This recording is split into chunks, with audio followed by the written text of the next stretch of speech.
Today on The Big Story, China quarantines the city of Wuhan as the virus spreads, with all travel modes suspended. Editor-in-Chief Warren Fernandez wraps up the World Economic Forum as it comes to a close in Davos. And finally, more Singaporeans found work over the past 10 years, and with it, earning more money too.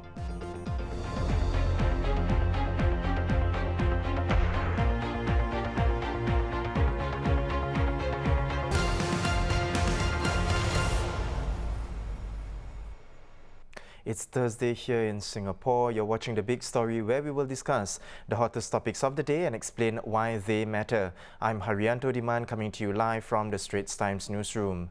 The Chinese city of Wuhan, the center of a virus outbreak, is on lockdown. All modes of transport out of the city of 11 million are suspended in an attempt to contain the spread. The virus has killed at least 17 people and infected nearly 600. The people in Wuhan have been urged to not leave the city unless they have special circumstances. Following the travel halt, Taiwan's China Airlines had suspended flights to Wuhan, while Hong Kong's MTR Corps had suspended sales of high-speed rail tickets to and from the city. The World Health Organization yesterday delayed a decision on whether to declare the outbreak a public health emergency of international concern. The United Nations agencies say it would meet again today to determine a strategy. We have China Bureau Chief Tan Dongwei, who is in Beijing, live on Skype right now. Hi, Dawn. Hi. Dawn, if you could tell us, how are the Chinese authorities going to enforce the lockdown? I mean, we're talking about 11 million people in the city. Yeah, the authorities have already mobilized large numbers of the People's Armed Police, regular police officers and traffic police to be stationed at the major transport hubs like the airports, the coach stations, the railway station, as well as highways leading into and out of the city. I believe the central government would have deployed resources from other provinces to Wuhan to help enforce this lockdown, such as transferring more police officers to the city. And this sort of mobilization across the country is something that China does pretty regularly, whether it's for big events like the 70th anniversary celebrations last year of the founding of the Republic of China in Beijing, or the Sichuan earthquake in 2008, or the SARS crisis in 2003. There are also large numbers of volunteers who are going into the city to help out, whether it's at the hospitals or at these transport hubs or at the borders or anywhere where they need help. Yeah. Don, what are the people's reactions to this lockdown? Are they receptive of it, or how are they responding to it? I think people are generally quite accepting of it, and they probably, have already seen this coming because Zhong Nanshan, who is a preeminent and a very highly respected infectious disease expert, who was the one who discovered SARS in 2003, he visited Wuhan a few days ago, and he recommended then that no one should be traveling into or out of the city. We spoke to a 21-year-old university undergraduate there, a 21-year-old young woman, and she said that the streets have been very quiet and most people are actually staying home. And she does feel quite scared and quite paranoid about catching the virus because she is in the hot zone. So she is staying home, and she's not planning to go anywhere during Chinese New Year. Right. There has been this sense, of unease in the city over the last few days. But since the lockdown was announced, we did see people rush to the supermarkets and the shops to stock up on food and other basic supplies. And there have been some complaints about things running out in Wuhan, especially face masks and disinfectants. And in fact, the Wuhan government just a few hours ago made a call for help, asking for donations of these things like face masks, disinfectants, protective gear, and also some medical consumables as well. But because battling this epidemic has become a nationwide effort, I do think that the people of Wuhan feel that the country and the central government won't let them down. Lockdown may sound pretty draconian to the rest of us, but to the Chinese, many of them feel that it is a necessary step. And in fact, some of them even question why it wasn't done sooner. Yeah. Well, thank you so much, Dawn, for the update. Again, do keep safe right there in Beijing, and we certainly look forward to you coming back to Singapore and have a safe trip back here to Singapore tomorrow. Thank you. Thanks. Now, here in Singapore, the Ministry of Health, or MOH, today has stepped up the travel advisory and said that Singaporeans should avoid travelling to Wuhan. Now, in the advisory, the ministry also outlined other preventive measures that the public should take. Now, some of which include observe good personal hygiene and frequent hand washing with soap, wear a mask if you have respiratory symptoms, and seek medical attention promptly if you are feeling unwell. Now, for the latest updates on Wuhan, you can check it out on our website, straitstimes.com. Now, moving on to our second segment, the annual World Economic Forum comes to a close tomorrow. Over the last 3 days, many political, business, and other leaders of society have gathered in Davos, Switzerland, to engage in how to make the world a better place. Here are some of the highlights of who said what. US President Donald Trump delivered his opening remarks with gusto on how America has progressed to a level he claimed had never been seen before. While 17-year-old climate activist Greta Thunberg also reiterated her call for leaders to speed up efforts to combat climate change. Our very own Prime Minister Lee Hsien Loong spoke about sustaining multilateralism, highlighting the need for an open global trading system to help smaller countries like Singapore. Now we have Editor-in-Chief Warren Fernandez, who is in Davos, live on Skype with us to tell us more. Hi, Warren. Hi, Arento. How are you doing there? Good? Very well, freezing in the cold. Now, Warren, leaders of all sorts have engaged in wide-ranging discussions over the past few days. So what is the biggest message to come out from Davos 2020?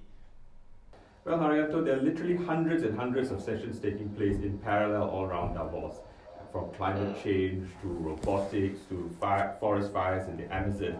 But I think a few big themes always emerge through the course of the week. I think the biggest issue that people are debating is climate change.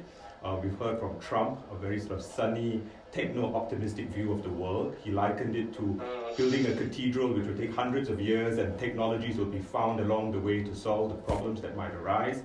We heard from Greta Thunberg a completely different perspective about how we're not moving fast enough and we have to act much, much more urgently.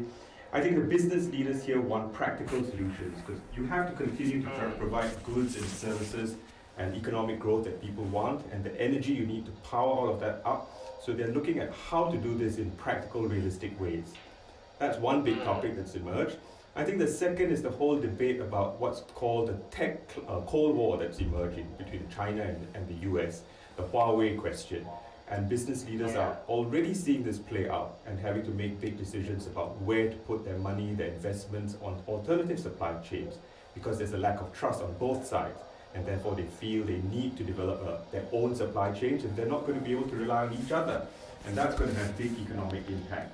Some people are saying it's not just a tech Cold War, but it's the beginnings of a real full-blown Cold War. So that's even more worrying. And I think the third big issue is the whole idea of stakeholder capitalism, meaning it's not just about profits, it's not just about making money, it's about how you do these things while looking for the interest of other players in the community, workers, communities, social groups, and social issues. And I think PM, when he spoke at several sessions, PM Lee Hsien Loong, he made this point as well, quite clearly, that you've got to sort of show that globalization works for the people. It doesn't just work for Singapore, it works for Singaporeans as well. And he's made that point several times during the course of the week. Now, Warren, on that, you mentioned, of course, PM was part of a panel discussion as well on multilateralism. How did it go down with the audience there, especially since some big countries have been acting unilaterally in recent times? Well, I think it went down well. Remember, this is Davos. It's the epicenter of globalization. People here believe in it. And he was talking about the need to sort of reinforce it and support it. And Singapore is willing to do all it can to support, make the case for globalization.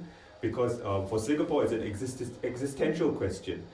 We live and breathe by being open and connected and plugged into the world. And we want to see this continue to grow and go go on for many years to come. Warren, of course, having attended the WEF for a number of years now, what is your sense of the delegates as they begin to leave Davos? Are we looking at a more pessimistic or optimistic future? I won't say pessimistic. I mean, it's been bright and sunny out, and by Davos standards, the weather has been really kind to us, no massive snowstorms. So I think people are leaving with a slight sense of optimism, but at the back of their minds, certain worries that there are big looming issues which will continue to play out for the rest of the year and could spring many, many surprises. So optimism, but with a sense of cautiousness about what might come in the year ahead. Thank you, Warren. Certainly, we are looking forward to your return here in Singapore. Now, to read more on the World Economic Forum 2020, head on to straitstimes.com. Moving on to our last segment, in the latest report by the Ministry of Manpower (MOM), the employment rate for Singaporeans has risen over the last 10 years. The median real income also grew faster compared with the total resident workforce, while citizen unemployment remained low. The Manpower Ministry report outlines labour force data from June 2009 to June 2019. The employment rate of citizens rose to 63.6% in 2019 from 60% in 2009.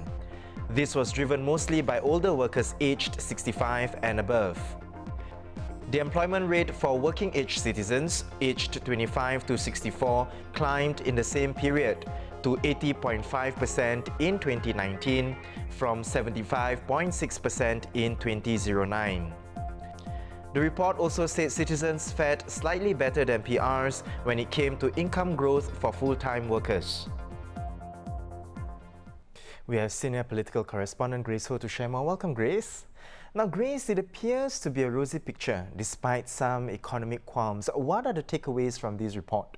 Well, there are three key takeaways. So the first is that given the increase in employment rate of Singapore citizens over the last 10 years has been driven mostly by people aged 65 and above, it does mean that efforts at increasing the employability of older workers seems to have borne fruit. So you're talking about initiatives like professional conversion program for people doing mid-career switches, or career support program for mature retrenched workers by providing wage support to employers in order to hire them. The second is that the number and share of PMETs among employed Singapore citizens has also increased steadily. So now it's hovering at about 56%. And this means that we're not just talking about any kind of jobs. We're actually talking about PMETs, skilled, good jobs. Right. And the last is that notwithstanding the economic gloom, the citizen unemployment rate has held steady at 3.2% last year. So this number has kind of fluctuated by about 1/10 to 2/10 of a percentage point over the last 10 years. In other words, it's actually not changed that much. Okay. The resident unemployment rate is slightly lower. Last year at about 3.1%, not much lower. But as the ministry has explained, this is quite to be expected because permanent residents, I mean, to be a permanent resident in the first place, you must have higher employability. So the underlying message of all of this is that, generally speaking, the citizens make up about 85% of the resident labour force. And the PR population has remained fairly stable at about 500,000. So the ministry was explaining that, if you take these two facts together, what it means is that the resident rate typically mirrors that of the citizen rate. And so when people say, would you like to tease apart the figures for these two, actually they don't differ that much. Right. Now, Grace, help us to understand, why is the report released now? I'm saying this because the MON last released the same report in 2011 with data for the full decade to 2010. Now, the next release was planned for next year to take in the full decade to this year, 2020, but it has been brought forward. So why now? Well, there's the big question of whether, the elections are coming up. But on a more serious note, I think it's because it's a matter of public interest. So, much ink and guts have been spilled on this issue, and we had a Workers' Party chief, Pritam Singh, asking questions in Parliament recently about the breakdown of new jobs between Singaporeans, PRs, and foreigners. And ministers have made their various rebuttals, and more recently, last week, Trade and Industry Minister Chan Chun Sing also pointed out that of the 60,000 sort of like new employment, local employment, between 2015 and 2018, the majority has gone to Singaporeans. You know? So for every five jobs, I mean, of going to Singaporeans versus one job going to, say, your PRs. Right. So I think this latest salvo that's been fired is really an additional sort of further elaboration and the assurance that's provided to Singaporeans that they still have a fair shot at getting a good job. Yeah, certainly. Now, thank you so much, Grace, for coming to the show to explain a bit more and make sense of the Labour Force report that was released by MOM today. Now, for more on the story, you can check it out on the Straits Times website. There we have it, our top stories for today. For more news and videos, do log on to straitstimes.com. Now, we are taking a break tomorrow and we will be back next Monday. Next Tuesday, my apologies. Once again, I'm Haryanto. On behalf of the Straits Times, we would like to wish everyone 恭喜发财，新年快乐.